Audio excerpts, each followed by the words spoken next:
गिबियाव बिएन बड' निउस चेनेलाव बयखौ बरायबाय। चेनेलाव गोदानब्ला अननानै चेनेलखौ साबस्क्राइब खालाम आरो खौरांखौ मोजां मोनोब्ला लाइक खालामना हो। दानिया खौरांखौ जोबजासिम फारियै खोनासंलांदो।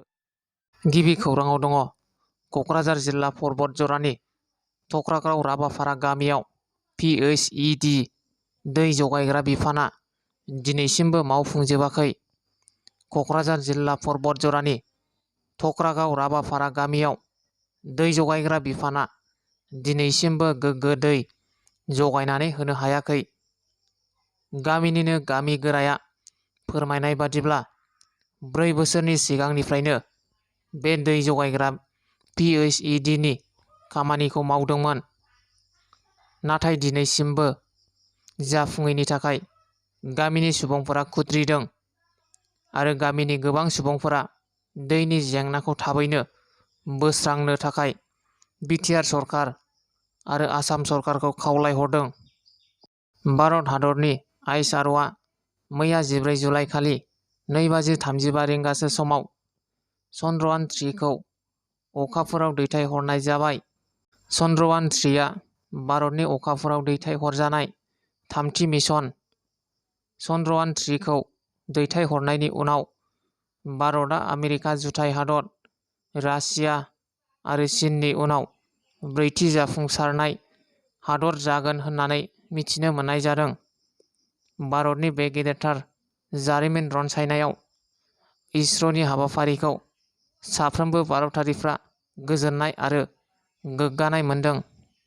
हारिनि थाखाय गावखौ बाउसोमनानै खामानि मावबोनाय बारग' NDFBP नि सोद्रोमा बि देखुआ गोब्राब बेरामाव गोग्लैनानै दङ।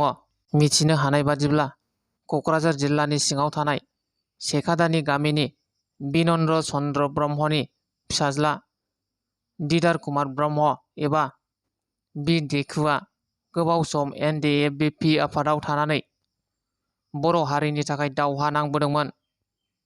नाथाय दिदार कुमार ब्रह्मआ बेंगुरा जानानै सुगार, पेरालाइसिस, किडनिनि जेंनाजों भुगिनांनानै दङ।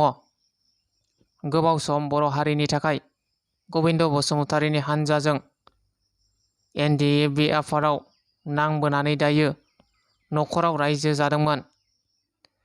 दिदार कुमार ब्रह्मआ नाथाय गोब्राब बेरामाव गोग्लैनानै हा-हु, मोसौ बोरमा, धोन दौलत फाननानै फाहामथाय लादोंमोनब्लाबो दिनैसिम फाहामनायनि लामायाव फैयाखै। बेनिखायनो राहा गोथे जानानै बेंगुरा देहाखौ फाहामथाय होनो थाखाय मावबोनाय आफादनि दैदेनगिरि गबिन्द बसुमतारी आरो लोगोफोरखौ नायफैनो खावलायदों न'खरनि सुबुंफोरा। बेजों लोगोसे फाहामथायनि थाखाय एसे रां अनसुंथाइ हरनो थाखाय बारग' NDFB नि दैदेनगिरिफोरखौ खावलायहरदों। न'खरनि सोद्रोमाफोरा आरो सरकारजों लोगोसे सरासनस्रा रायजोफोरनिफ्रायबो अनसुंथाइ मोननो हास्थायदों।